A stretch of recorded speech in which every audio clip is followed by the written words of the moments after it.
Dans la Bible, Galates chapitre 5, verset 11, Paul a dit « Si je prêche les œuvres, si je prêche le légalisme, pourquoi est-ce que je souffre la persécution? Alors cesserait l'offense de la croix. » La croix aujourd'hui est vraiment le thème peut-être le plus oublié de la majorité des églises. Ça correspond à ce qu'Ésaïe 53 a dit au verset 3 quand il parle de la crucifixion de Christ et qu'il dit « Méprisé, abandonné des hommes, homme de douleur, habitué à la souffrance, semblable à celui dont on détourne le visage, nous l'avons dédaigné et nous n'avons fait de lui aucun cas. » C'est étrange, la croix est au sommet de nos clochers, à l'intérieur de nos églises, sur nos Bibles, sur des colliers, et pourtant, nous en parlons peu. C'est vrai que la croix n'a ni beauté ni éclat pour attirer nos regards, comme le dit Ésaïe 53, verset 2, et son aspect n'a rien pour nous plaire. La vérité, c'est que la croix est l'endroit où Dieu a croisé notre chemin et a ouvert le chemin vers lui.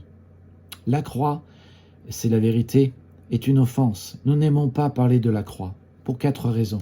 D'abord, parce que la croix condamne les maux du monde. Je pense à Hérode. Vous voyez, Hérode vivait dans l'adultère et la croix condamnait l'adultère. Je pense à Pilate. Pilate était un lâche d'une certaine manière. Il a fait ce que la foule voulait, mais il a condamné un innocent. Et par là, il était injuste. Mais je pense aussi à Judas, qui a vendu Jésus pour 30 pièces d'argent, parce qu'il était cupide. Et la croix condamne sa cupidité. Et je pense aussi à la foule, qui a condamné Jésus injustement, mais qui s'est assis devant la croix, qui l'a observé. Et la croix condamnait leur indifférence. La croix, nous ne l'aimons pas parce que c'est une folie pour l'homme naturel. L'homme naturel n'accepte pas les choses de l'esprit car elles sont une folie pour lui et il ne peut les connaître parce que c'est spirituellement qu'on en juge. Si vous n'êtes pas croyant et si la croix ne signifie rien pour vous, alors votre vie est dirigée par vos passions, votre cupidité, votre indifférence, vos péchés. Et la croix est une folie. Mais la croix peut vous sauver. Je pense aussi à Paul qui dit que l'affection de la chair est inimitié contre Dieu parce qu'elle ne se soumet pas à la loi de Dieu et elle ne le peut même pas. Et c'est une des raisons pour laquelle la croix nous condamne. C'est que nous aimons les choses de la chair, nous aimons le moi, nous aimons le péché. Et c'est une inimitié contre Dieu. Nous sommes ennemis de Dieu à cause de cela. Donc la croix condamne les maux du monde, mais c'est vrai aussi que la croix dérange. Et je pense à plusieurs discours où Paul a présenté la puissance de la croix, la puissance de la bonne nouvelle, par des messages brûlants. Il a expliqué l'amour de Dieu pour nous au travers de ce qu'il a donné son Fils Jésus-Christ. Et parlant à Félix, Paul parle à Félix et Félix effrayé dit « Pour le moment, retire-toi, quand j'en trouverai l'occasion, je te rappellerai. » Oui, la croix peut-être nous intéresse, mais dans le fond, elle nous dérange. Et nous disons « Je me convertirai quand j'aurai le temps, je me convertirai quand ça deviendra raisonnable. Quand le moment favorable sera venu, je le ferai. Quand je serai sur le bord de la mort, proche de la mort, je le ferai. » Mais la vérité, c'est que le moment religieux n'est pas plus tard. Les gens âgés ne sont pas religieux. L'âge pour se convertir, il est souvent dit, et il y a plein d'études qui montrent cela, mais l'âge, c'est entre 19 et 22 ans. Et au fur et à mesure que nous vieillissons, nos cœurs s'endurcissent. C'est pas plus tard le moment de se tourner vers Christ. Je pense au successeur de Félix, à qui Paul a présenté aussi le message brûlant de la croix, Festus, qui répondit à Paul « Paul, tu es fou, ton grand savoir te fait déraisonner. » Ce n'est pas mon grand savoir, ce n'est pas mes bons arguments, ce n'est pas des paroles de sagesse ou des paroles de puissance qui peuvent vous changer. Il n'y a qu'une seule chose qui peut vous faire croire, c'est le message de la croix. C'est quand le Saint-Esprit parle au travers de la parole de Dieu. Et je veux croire que le Saint-Esprit parle au travers de moi en ce moment. Et que le Saint-Esprit va vous parler sur ce message de la croix. Je pense à Agrippa qui a dit à Paul, quand une fois de plus il lui a présenté le message de la croix, tu m'as presque persuadé de devenir chrétien. C'est pas moi qui puis vous persuader, c'est votre cœur, votre foi, votre conscience. Ce qui se passe avec le temps, c'est que la croix, en fait, devient la conscience pour notre monde.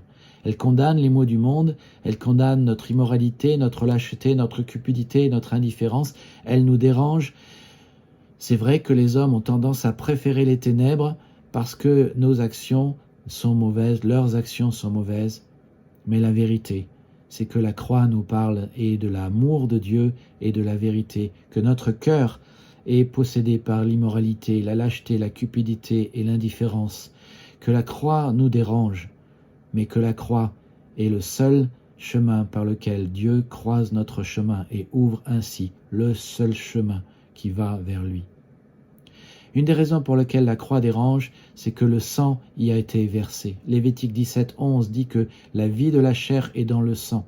Et Dieu dit, c'est moi qui l'ai placé pour vous sur l'autel afin de faire l'expiation pour vous, car c'est le sang qui par la vie fait l'expiation.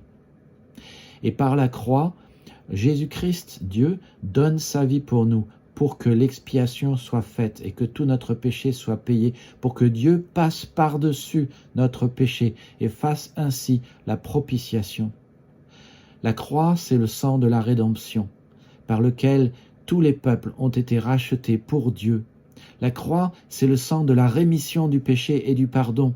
Presque tout d'après la loi de Moïse est purifié avec du sang. Sans effusion de sang, il n'y a pas de pardon. Jésus a donné son sang pour nous, sa vie pour nous, pour que nous puissions être pardonnés de nos péchés, passés, présents et futurs. La croix, c'est le sang de la justification. Justifiés par son sang, nous sommes sauvés de la colère par lui. Romains 5:9. Et parce que nous sommes sauvés de la colère de Dieu, nous n'avons ni à payer ni à souffrir d'autres maux. Nous pouvons être comme si nous n'avions jamais péché et jouir d'une pleine vie dans la joie et la bonté de Dieu. La croix, c'est le sang de la réconciliation. Nous avons été réconciliés avec Dieu par le sang de sa croix. C'est le sang de la paix. Grâce à la croix, nous pouvons vivre une vie paisible chaque jour parce que nos péchés ont été pardonnés. La croix, c'est le seul moyen par lequel nous puissions venir à Dieu. Dieu nous le dit, donc nous pouvons nous approcher de lui avec un cœur sincère puisque nous avons au moyen du sang de Jésus une libre entrée dans son sanctuaire. La croix, c'est le sang de la purification. Non seulement nous sommes pardonnés, mais elle nous purifie et elle nous rend saints, elle nous rend meilleurs, elle nous rend plus aimants. Mais seul le sang de Jésus-Christ peut faire cela. Nous ne pouvons pas le faire par nos propres efforts.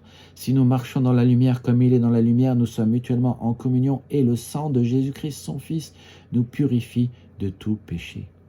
Donc la croix condamne les maux du monde, l'immoralité, la lâcheté, la cupidité, l'indifférence. La croix nous dérange.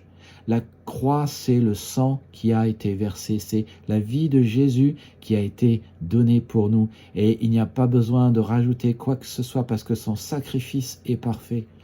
Mais la croix exige de nous un nouveau style de vie. Et Jésus l'a dit, si quelqu'un veut venir à moi, qu'il renonce à soi-même et qu'il se charge de sa croix et me suive. Cela veut dire que la croix, si nous acceptons la croix de Christ, Jésus nous invite à un nouveau style de vie. Ce style de vie, c'est de le mettre en premier et de nous mettre en second. Et d'accepter de faire ce qu'il nous dit, comme il le dit, qu'il renonce à lui-même, qu'il se charge de sa croix et me suive. Cela veut dire que, alors que Dieu nous demande d'avoir et de cultiver une relation avec lui, de lire sa parole et de prier chaque jour, ça n'est pas un problème. Que d'aller dans un petit groupe de maison, ça n'est pas un problème. Que d'être régulier à l'église pour le rencontrer chaque dimanche, alors que Jésus nous dit, là où 2 ou 3 sont réunis, ça n'est pas un problème. Que de vivre toute notre vie à la lumière de son amour et de son sacrifice, ça n'est pas un problème. Alors nous n'avons pas de mal à vivre toute notre vie, qu'elle soit amoureuse, conjugale, familiale, sexuelle, financière, pour lui et pas pour nous, parce qu'il a donné cette loi qu'il a lui-même expérimentée, que celui qui donne sa vie pour Dieu la retrouve en échange. Il a donné sa vie pour vous et il est ressuscité après cela. Et il a dit que celui qui donne sa vie pour lui la retrouvera. Que celui qui sème sa vie en mourant à lui-même revit alors, et c'est cela qui a un sens. Mes amis, je n'ai pas honte de l'Évangile. Le message de la croix, c'est le plus beau de tous les messages. Jésus a dit clairement que la croix est la seule voie du salut et elle n'offre aucune alternative et il n'y a aucune alternative. Jésus a dit « Je suis le chemin et vous en connaissez le chemin et le chemin, c'est la croix. » Jésus a tout fait pour nous. Il fallait que le Fils de l'homme soit élevé à la croix afin que quiconque croit en lui ait la vie éternelle. Dieu a tant aimé le monde, et oui, il a donné son Fils à la croix pour vous, pour toi, afin que vous ayez la vie éternelle. Et donc je veux vous inviter, puisque les maux de votre vie et les maux de ma vie sont condamnés, puisque certes la croix dérange, le sang y a été versé, mais c'est le sang de la propitiation, de la rédemption, de la rémission du péché, de la justification, de la paix, le sang par lequel nous pouvons nous approcher de Dieu, le sang de la purification, puisque le sang de Jésus-Christ exige un nouveau style de vie à venir et à faire de Jésus votre Seigneur et à le suivre, à vous charger de sa croix et à renoncer à lui-même, à venir à être fidèle et à l'adorer chaque dimanche. Que Dieu vous bénisse et à bientôt.